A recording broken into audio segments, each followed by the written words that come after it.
All right, class, welcome to chapter 4. In this chapter, we will discuss polynomial functions. Now, power functions is a specific kind of a polynomial function, as you'll see in a minute.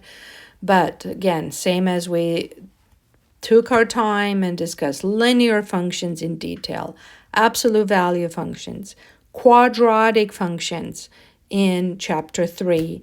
Now we're moving on to polynomial functions, okay? So of course, we'll talk all about what a polynomial is, how to solve those polynomial equations, anything that is important for us to be able to finally graph a polynomial function, right? Then look at all its features. Okay, so let's start with some of our basic toolkit functions as we do every single time.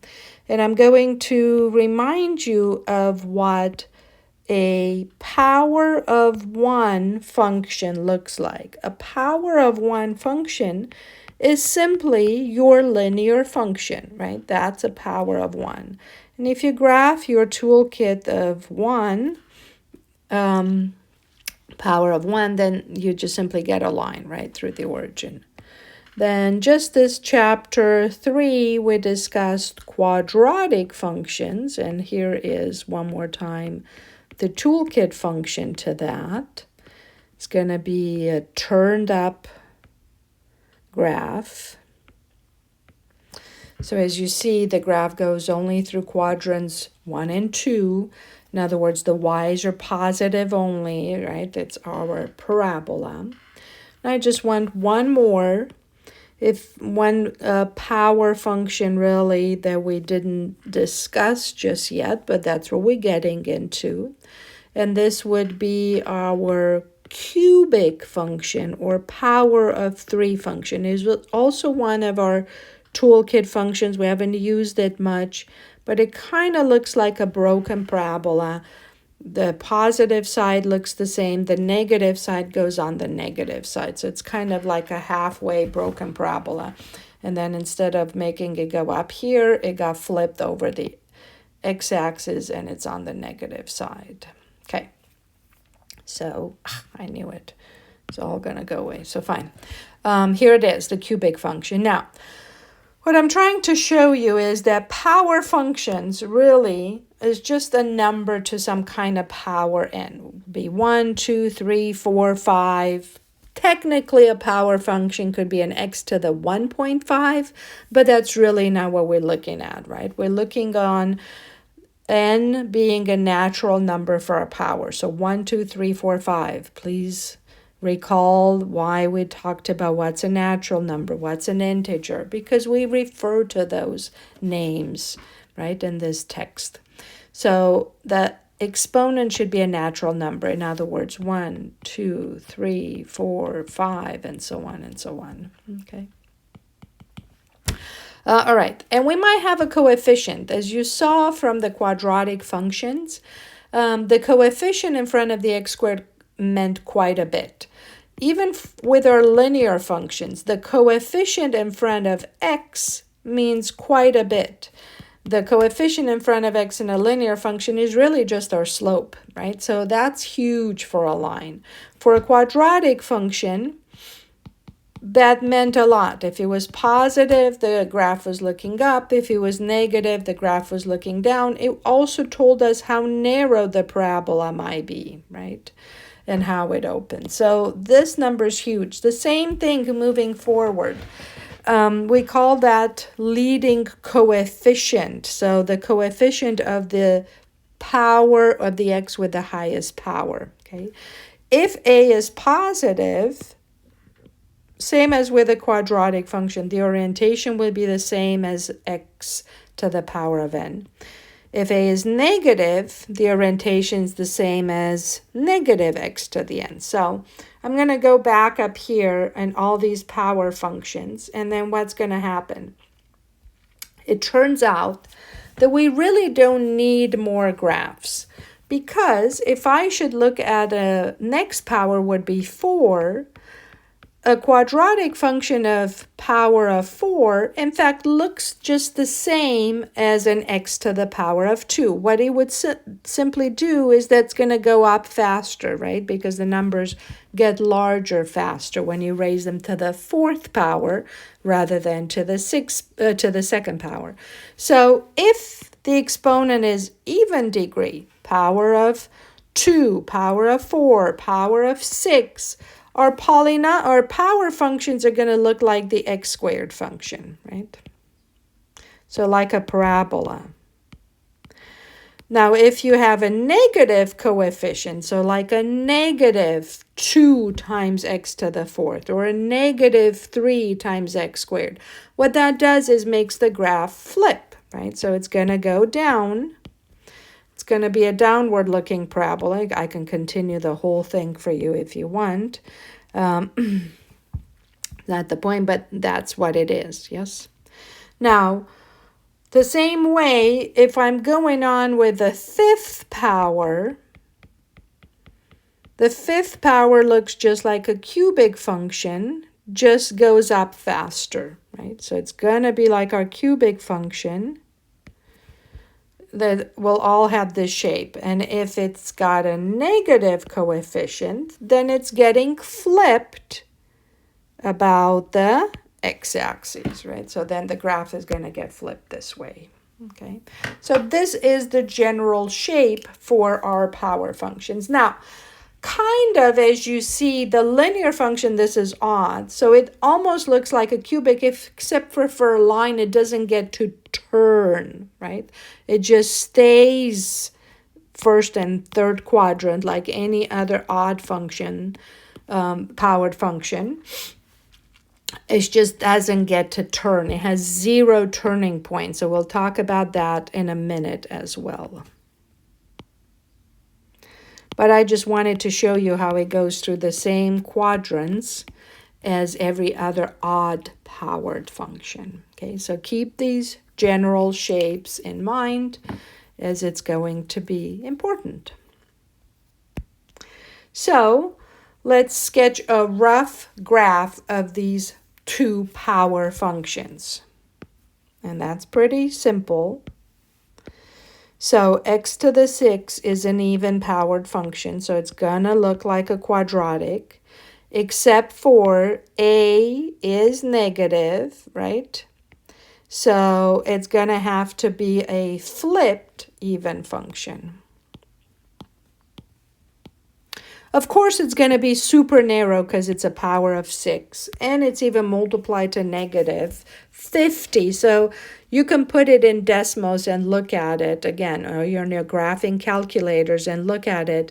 It's super, super narrow, but it's going down, right? Again, you have your graphing calculators. Please use them.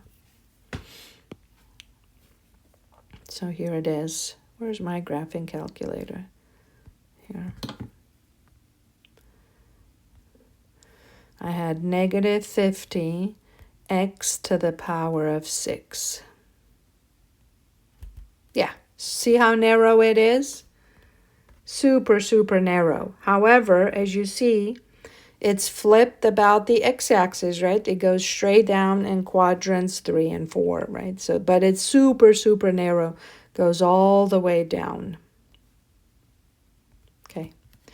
Now, negative 2x to the 7th, what would be its general shape? It looks like a odd powered function, which is right here. It looks just like the cubic, except for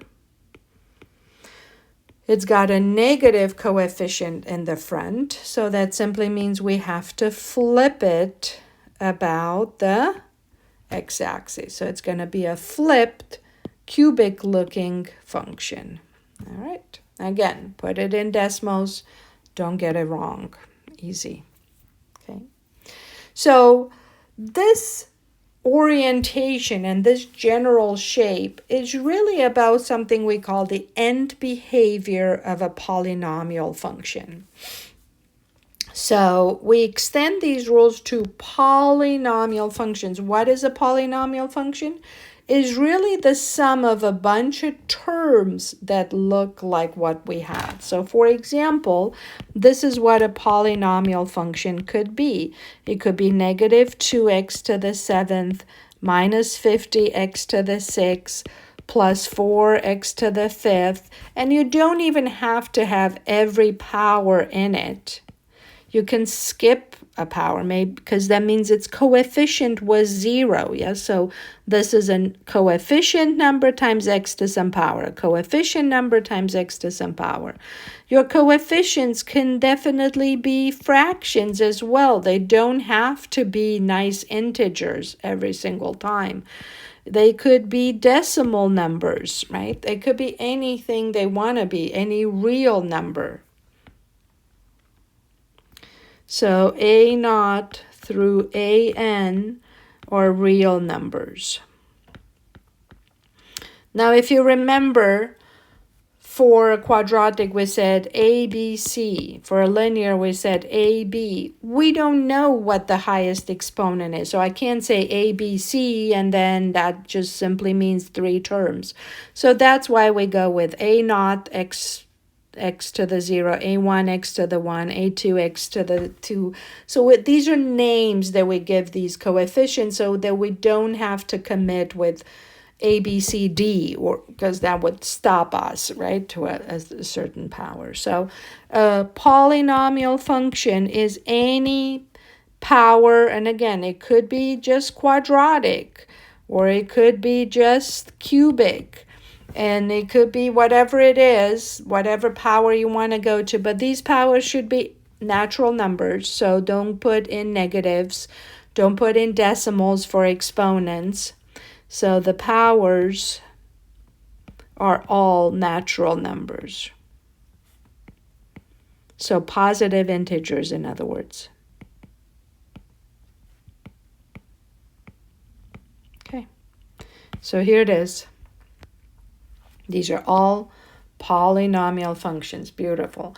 I've given you nice coefficients that are integers, but again, the coefficients could be square roots, could be decimals, fractions, any real numbers. Okay. So the graph of a polynomial function has the same end behavior as the power function given by its leading term. What's the leading term?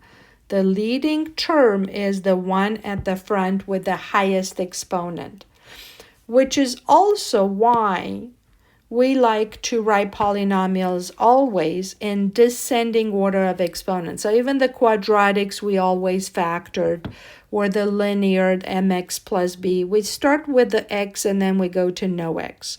We start with x squared, x, no x. So we always want to go in descending order of exponents from highest to lowest.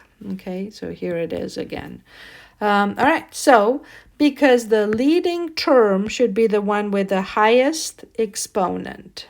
Okay, now looking at that simply means that the end behavior, so in other words, what? The graph starts and ends the same way as just negative 50x to the 6. And how did negative 50x to the 6 look like? It was a downward looking parabola, right? Now what we say its end behavior is like that. So in the middle, we don't know really what happens, but we know it ends the same way as negative 50x to the 6 ends. Okay, and again, put in your graphing calculators. Look at that. Okay, so it starts and ends the same way. Now, what would be, how would the 7x to the 5th and so on end? Again, depends on this term, which is odd. And its coefficient's positive, so it's oriented the same as the x cubed function. Right? So really this page here at the front was about the end behavior of the graph. What I was really showing you here is just the ends of the graph, but I drew for you the whole power function only. Okay, but it's all about really how the graph starts and ends.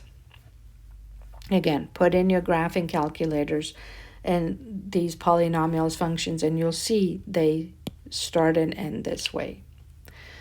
The question is, what happens in the middle? If it's just the power function, that's all it's going to do. So negative 50x to the 6, where am I? Here.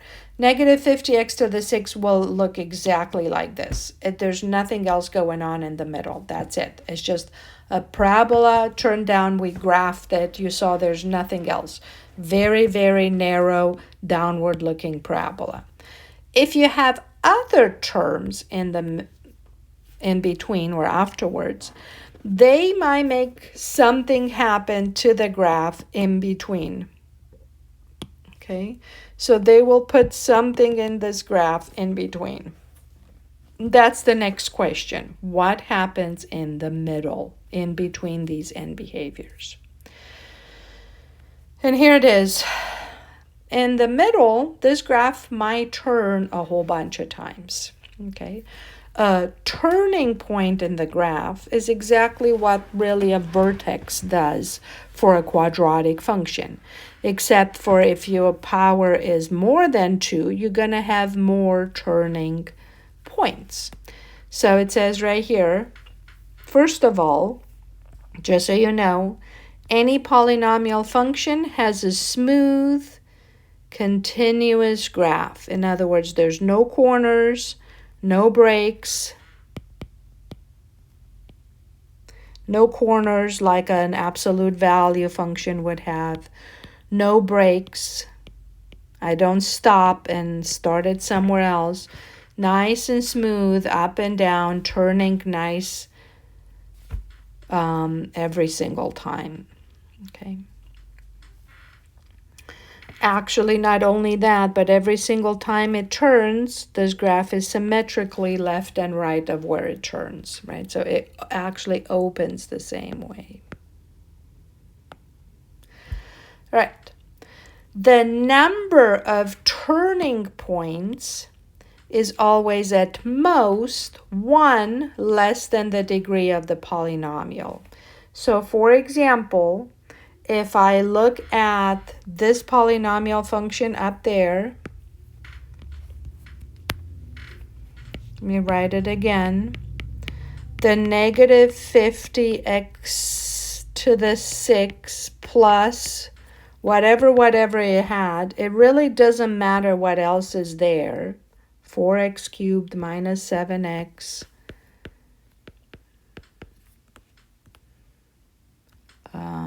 Squared plus 9.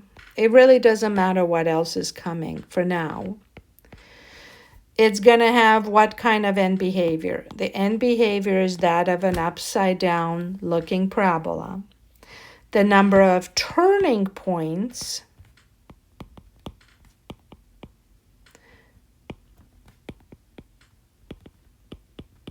is at most 5. The number of turning points is at most 1 less than the degree of the polynomial. This highest exponent is called the degree of the polynomial. So it's going to turn at most 5 times. So 1, 2, 3, 4, 5, and that's it. It cannot turn more than 5 times. Okay. And then in between, the number of x-axis intercepts, so the number of times it's going to cross through the x-axis, is at most equal to the degree of the polynomial. So the x-axis intercepts, we're going to have at most 6 x-axis intercepts.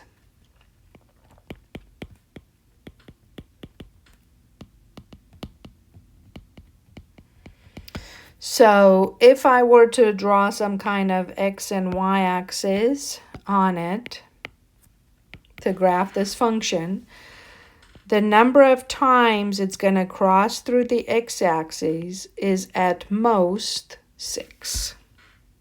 Okay, so let's go on and graph this and see what happens. Done. Y, and I'm going to go on And I already forgot. It was a plus 4 x to the power of 3. I don't know. I'm already plus 4x cubed. Yes, minus 7x squared plus 9. Minus 7x squared.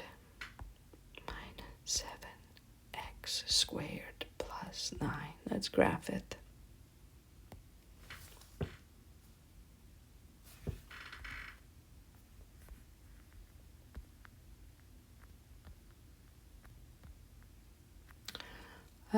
Did it graph?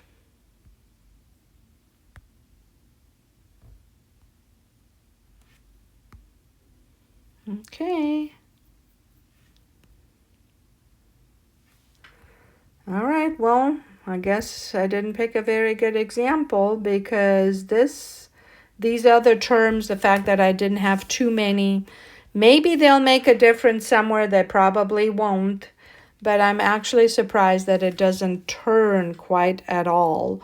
And I may be because of the negative 50 that I have up there. So what if this was not a 50 but just a 5? Let's see, something like this. If this is going to graph a little bit better. No, something went wrong because this also has to cross at 9. I don't know why it's not. I don't know why it's not graphing at all.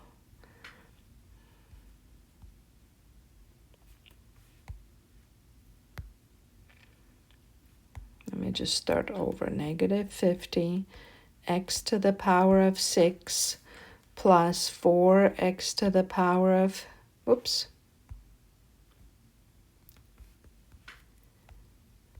6. Go down plus 4x to the power of 3. I forgot, of course, again. I think it was a 7x squared and then plus 9. Nope. This can't even happen because this graph has to, oh, it does cross at 9. Okay, there it is. But it still just simply went down. So, again, that's what it says. At most, so many crossing points. Let me graph something else so it did graph correctly. What if I have something like this? Let's say 2x to the power of 4 minus 3x squared plus 8x and minus 3. Let's graph this. So it's a power 4 graph. Now, there you go. That looks more like it. Okay. Oops. Okay. So it's a 4th degree. It actually is turning one time. It looks like a quadratic function, so it opens up. It is a nice smooth polynomial. Again, this is why we say at most. So as you see, it's crossing 2 times. It doesn't have to cross 4 times, right? So it should be the number of crossing points should be, yeah, maybe if I would have had all powers might have been a little bit better. Now I'm on a mission. Now I'm on a mission to get this like looking pretty. Forget it. I don't want to waste time because all of that's going to come up again. So yeah, I was on a mission to have a nice little graph for you. This graph right here is going to do what? Possibly, and maybe we should graph this one and try one more time. Possibly, the end behavior is that of a 5th degree polynomial. It's going to turn at most 4 times, and it's going to have at most 5 different intersects. So I do want to, I'm actually going to take a picture of it that way. I will not have to keep forgetting what I'm graphing. So here, let's try this last one. It's the end of the section anyways. It's a short section. It's all about the end behavior and what happens in the middle. But now I'm on a mission to see like a nice graph that turns a whole bunch of times.